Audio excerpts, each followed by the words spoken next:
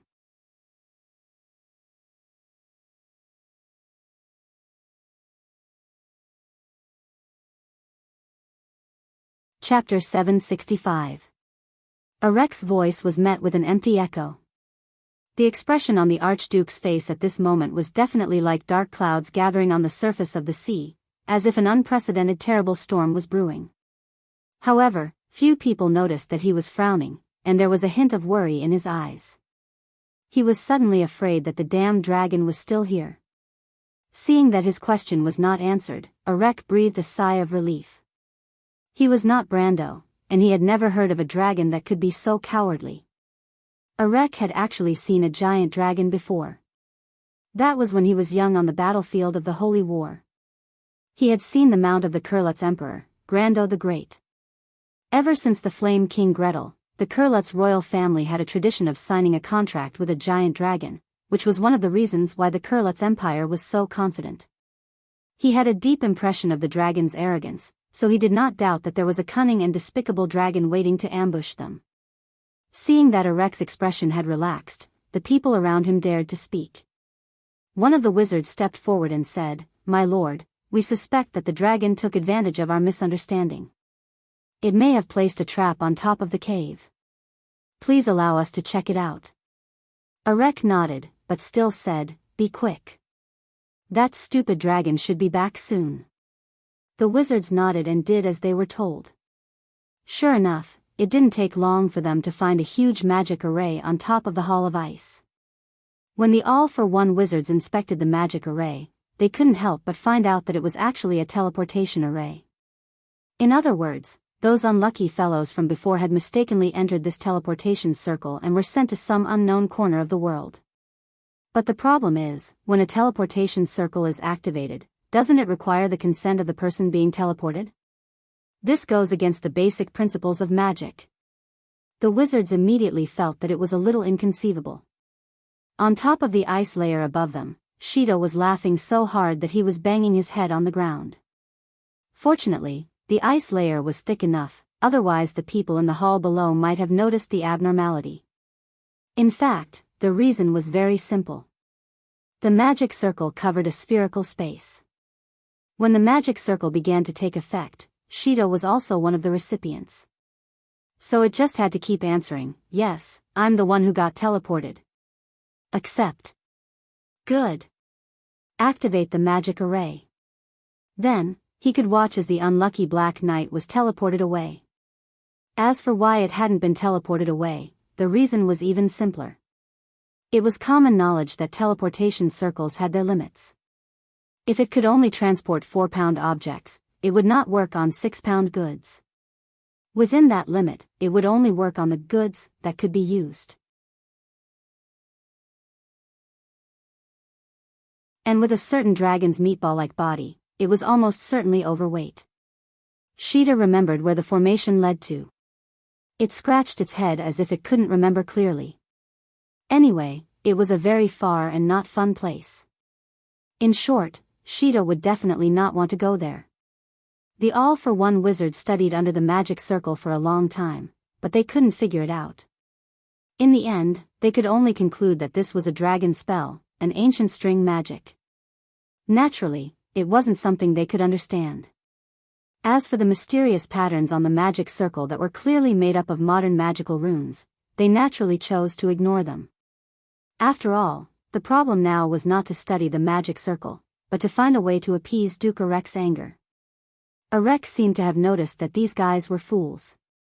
These wizards were his assistants from the Privy Council, but it was a pity that even as the chairman of the Privy Council, he couldn't mobilize the Order of Chaos alone. Therefore, other than the Black Knight, he could only find some lower-ranking members to make up the numbers. As for whether these people were reliable or not, it was clear at a glance. He snorted coldly and interrupted their nonsense. "Your mission is not to figure out how this spell works, but to destroy it. We don't have much time, so you better not waste your precious lives. That Frost Wyrm may be stupid, but it's more than enough to freeze you into popsicles. My lord, the wizards quickly replied. Although it's a little troublesome to figure out how this magic circle works, it's very simple to destroy it. Magic circles are actually very fragile, so they're usually hidden. However, this magic circle is actually floating on the ice. As long as a few spells are used to destroy it, it won't work anymore. Yes, that dragon does seem to be a little stupid. If it buried this magic circle behind the ice, it'll be much more troublesome for us to deal with. Someone said aloud. Enrich nodded, but he didn't think so. He felt that no matter how stupid the dragon was, it wouldn't be as stupid as these guys in front of him. Besides, he was already a little impatient. He waved his hand and let the wizards quickly deal with the magic circle. In the quiet passage, the sound of the previous avalanche still lingered. Brando and the others walked through the cracks of the glacier. They could even feel the buzzing under the dark blue ice on both sides. The young prince walked in front of everyone, holding the lion's fang tightly with both hands. In this enclosed environment, he was as alert as a rabbit. If he had ears, they would have been pricked up. Teacher, Madam Legion Commander, did you hear anything? Haruz suddenly turned around and asked. Sound? No, you mean the previous avalanche? The scholar was startled and asked. That's not an avalanche. It's the sound of the glacier collapsing somewhere here. It must be that coward's movement. The young frost dragons are born with the ability to manipulate glaciers. A cold voice interrupted her. The one who spoke was Alaz. This young lady flew back from the battlefield. It was said that she didn't think it was fun there, so she hurried back. Brando asked her about the battle situation, and sure enough, everything was as expected. Freya's performance was better than expected. The only accident was probably the sudden snowstorm, but Maynard and Freya reacted in time and asked everyone to retreat to shelter. In fact, Brando actually suspected that the little female dragon flew in from the outside because she was afraid of the cold. Gold dragons, like red dragons, liked hot environments. Naturally, they could not adapt to such glaciers, not to mention the temperature in snowstorms that often dropped below zero. However, there were few storms on this glacier, and Brando suspected that there might be a magic tide behind it. As soon as Alaz spoke, the others fell silent. Now everyone knew that the little girl in front of them was actually a terrible dragon. Even now, the envoy, Gerd, was still lying on the stretcher. Alaz's eyes were shining. Only Haruz was a little used to the habits of the young lady of the dragon race. He explained in a low voice, I'm not talking about that. Mr. Brando, did you hear that? Brando nodded. He heard it more clearly than anyone else. In the buzzing caused by the avalanche, there was another sound mixed in. He turned back and looked at Veronica. The female Legion commander also had a look of concentration and held her breath. It seems to be magic, she replied after listening for a while. It's magic. Brando nodded. Just the sound of the bombardment of magic energy. I seem to hear the sound of dark magic flames rising from the sea of magic. Only the wizards of the cult are good at using such magic. Black magic. Did Enrich's people fight with the dragon? Veronica asked. Brando looked ahead and shook his head. I'm afraid not. I didn't feel the fluctuation of string magic. The ancient string magic of the dragon race is one of the most terrible spells. It is the complete opposite of black magic. It is a means of directly controlling the lines of law to constrain the bombardment of energy. Once someone uses string magic, the shock caused can be transmitted several miles away. You will definitely have the chance to see that kind of spiritual throbbing. Alaz heard this and snorted softly. She could not help but say, Hey, you're very familiar with our spells.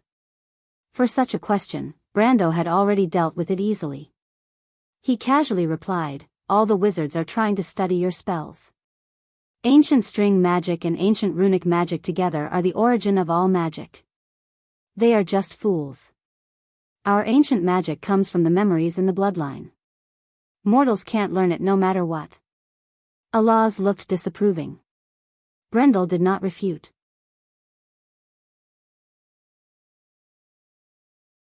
The magic system created by the Myrna people to this day was definitely not as bad as Alaz said. This was the era of mortals, and even the dragons had to admit this. However, he skipped this question and directly answered Veronica. I think maybe Erech is dealing with the cave dwellers under the glacier. You'll know when you see it. Veronica replied. The group continued to move forward and passed through the original path that Erech took. They did not encounter any resistance along the way.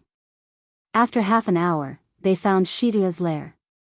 But at this moment, it was beyond recognition. The first thing he saw when he walked into this naturally formed ice hall was potholes on the ground, broken ice walls, and corpses strewn all over the place. However, he looked around and did not see any corpses that belonged to the dragon or Erech. It was as if the two sides had a great battle, but no one could do anything to the other. Everyone was stunned, not knowing what had happened here, but Alaz was the first to react. Her golden eyes turned, and she ran over to one of the corpses, then checked some of the small objects on the body, and then frowned. Among everyone, her figure flashed and suddenly disappeared from the hall. Just as everyone was dumbfounded by her actions, an earth-shattering shriek suddenly resounded from within the cavern. Ah, Sister Alaz, I was wrong, let go. To be continued. If you like this work, you are welcome to come to Chidien. Come to vote for me. Your support is my greatest motivation.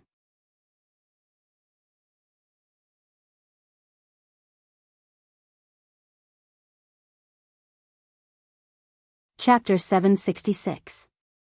Ah, Sister Alaz, I was wrong, quick, quick, quick, let go. With a loud bang, the top of the ice hall suddenly burst open, and a huge creature fell from the sky with a large amount of snow and ice, landing heavily on the ground. Then Brando saw Alaz jump down from above. She walked slowly to the pile of snow, reached her hand into the snow, grabbed a tail, and then dragged a ball of meat out with a whoosh. Then everyone saw that it was actually a dragon, a round dragon. It was huge, almost as tall as a small two-story building, but the whole body was not like the beautiful streamlined shape that Alaz had when she transformed into a dragon. Instead, it was like a huge spindle, and the two pairs of wings were like the wings of the chicken that Brando had seen in the supermarket freezer in his previous life. The only difference was that there were some scales on it. Alaz grabbed its tail and dragged it out, its short and fat limbs flapping on the ground, screaming like a pig being slaughtered. Brando swore that he would never forget this scene in his life, because it was too stupid. In fact, he had never seen the true face of this dragon in his previous life, because this guy was too insidious. Often, players would be lying on the floor before they saw its face, just like Erech's noble private soldiers buried under the ice. As for the others, Shido and Haruz had long been staring with their eyes wide open. They could hardly believe what they saw, or felt that their whole worldview had been turned upside down. Shida put his little claws on his head and cried out, "Let go of me, Sister Alaz, it's too embarrassing." His voice echoed in the cave, but it was hard for others to believe that such an imposing roar was actually begging for mercy. You also know how to be embarrassed, Dragon God above. Look what you've done to your lair. How dare you set a trap in your lair? You've disgraced the face of the giant dragons. Alaz snorted coldly, raised her small fist and punched Shitua's head. Her pink fist looked weak, but Shida flew out as if he had hit a meteorite, and with a loud bang, the broken half of the ice wall in the center of the hall was shattered into pieces. All the crew's nobles who saw this scene were now nervous, and those who had offended Alaz before felt a chill down their spines. Almost everyone was thinking, God, this little girl is violent. But Alaz was indeed very violent. She seemed to be mad with anger, and just like an angry sister, she gave the fleshy dragon a good beating. Of course, this fat beating was from the dragon's point of view. If it had been anyone else, even Veronica would have been beaten to a pulp. The education campaign lasted for half an hour, and then Alaz dragged Shida with a bruised nose and swollen face to meet Brando. As Brando expected, Shida's human form was indeed a little fatty, but in the form of an elf. Elves who were passionate about beautiful things would probably want to stab him to death if they saw him like this. I know you, human. My sister told me about you. She said that big sister has a crush on you. Sheeta said in a muffled voice as soon as he opened his mouth, but before he could finish, Alaz grabbed him by the wrist and threw him heavily over her shoulder onto the ice. She smashed the little fatty on the ground, then clapped her hands as if she had dropped a bag of flour, looked up and replied, his sister is Flora, my life partner.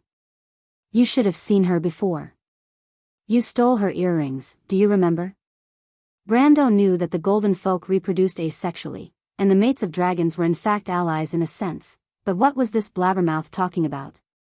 What did she mean by he stole Flora's earrings? He looked back and saw Veronica and the others looking at him strangely. A man stealing a lady's earrings, what kind of behavior was that? Especially when this lady was a dragon. The men's eyes were full of admiration, but the women present had a complicated look in their eyes. You're amazing, Mr. Brando. Shido praised from the bottom of her heart. Earrings are very important to dragons. Legend has it that Tiamat and Bahamut were once twins, and Martha gave them 2 earrings respectively. One was called order, and the other was called destruction. But since the era of chaos, the separated earrings have been given a symbol of love. I don't know if this saying has only been passed down in human time, but I didn't expect the Lord to have personally put it into action. For scholars, the combination of knowledge and action is a very important part. Brando just wanted to shut this senior's mouth, but Alaz had a smirk on her face. She reached out and stroked Shido's cheek, and praised, little girl, you said it well. This is praise. Shido was slightly stunned and blushed a little. She knew the custom among dragons, that an elder putting his hand on a younger one's face was a sign of praise. Of course, in a sense, Alaz was indeed a lot older than her.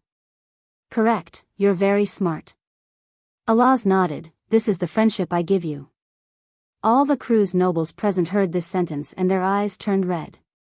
Brando could not help but feel a little envious. The friendship of the dragons was the same as the friendship of the silver elves.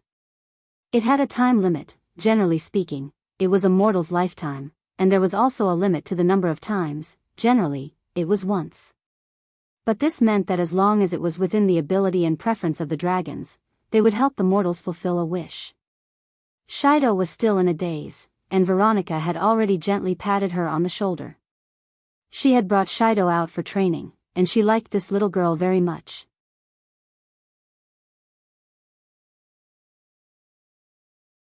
The whole empire was also unanimously optimistic about her as the next successor to the head of the Royal Library, and an important core figure of the future Blood Cross Association. Of course, the main reason was that the Bugas valued her. However, Veronica liked her purely out of love for the younger generation. Vahina was too willful, and the Prime Minister's daughter was too paranoid, especially the latter. Ever since Veronica knew what the other had done in Brando's territory, she had been frustrated, but she had to send the latter back to the Empire. No one knew better than Veronica about Brando's position in Erewhon at this moment. Among the nobles of the Empire, she was probably the only one who knew about Brando's other identity in the loop of trade winds, and his relationship with the Silver Folk. Erewhon was no longer the original Erewhon. After having Valhalla, it was destined to rise as a new empire. Sometimes Veronica even felt that she could see the faint shadow of the Flame King Gretel, or the Lionheart King Eric of the Erewhon people in Brando. Therefore, she was very optimistic about Shido. Shido was pure and kind, far more suitable to be the link between Cruz and Erewhon than Vahina and the other Prime Minister's daughter. It was a pity that the others did not think as far as she did, and probably could not understand her thinking, so Veronica could only hide some of her arrangements for the time being. However, at least everything that had happened so far had proven that she had made the right choice. In her opinion, everyone around this very interesting little fellow was indeed not simple. Not only did he maintain close ties with the Silver Folk, but the dragons also favored him. And Shido benefited from it almost immediately. At least, whether she had a wish to fulfill or not, the friendship of the dragons would have a profound impact on her life. As long as this news was spread back to the Empire, the qualifications of an important member of the Blood Cross in the future might become the next president of the Blood Cross. However, Brando interrupted the conversation between the two. He knew that he could not let this discussion continue. This little female dragon was definitely deliberately making fun of him.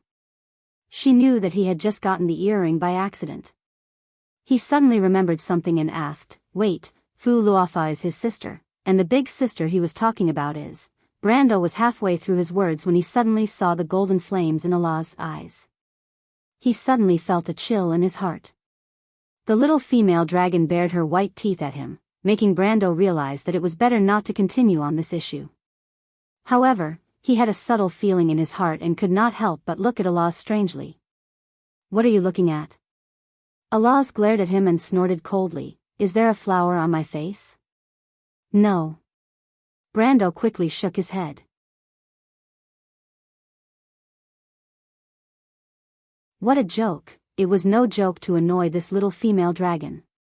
Shida was still lying on the ground with a bloody nose and a swollen face. He was a dragon, born with the strength of a gold rank, and in fact, after elemental activation, his pure physical strength was close to the level of a perfect body. If the little female dragon intended to make an example of him, he would probably be torn to pieces in minutes. You don't have to be surprised. As I said, I still have a good impression of you. Even as a backup mating candidate, it's not impossible." Allah blushed and continued. But these words were a bit too fierce. Shida was stunned, and Scarlet seemed a little helpless. Veronica looked at the young couple with a smile. As for the other crew's nobles, the way they looked at Brando was equivalent to looking at a dragon. Or rather, they might not be so surprised to see a dragon at this moment. Some of the bolder knights of the Folded Sword Knight Regiment even gave Brando a thumbs up. "No one will think you're a mute if you shut up." Brando could not help but reply with gritted teeth. Allah glanced at him and snorted softly, "Who allowed you to talk to me in such a tone? But forget it, I'm too lazy to argue with you." After saying that, she turned and left, disappearing outside the hall in the blink of an eye. "Mr. Brendel." Shida seemed to have been scared out of her wits. She finally managed to say something. You don't have to say anything, this is all a misunderstanding." Brando knew that he was played by the little female dragon again. To be continued. If you like this work, you are welcome to come to Chidien.com to vote for me. Your support is my biggest motivation. You're tuning in to the Dreamy Love Stories YouTube channel. Don't forget to subscribe and join us on this journey to catch the most captivating stories.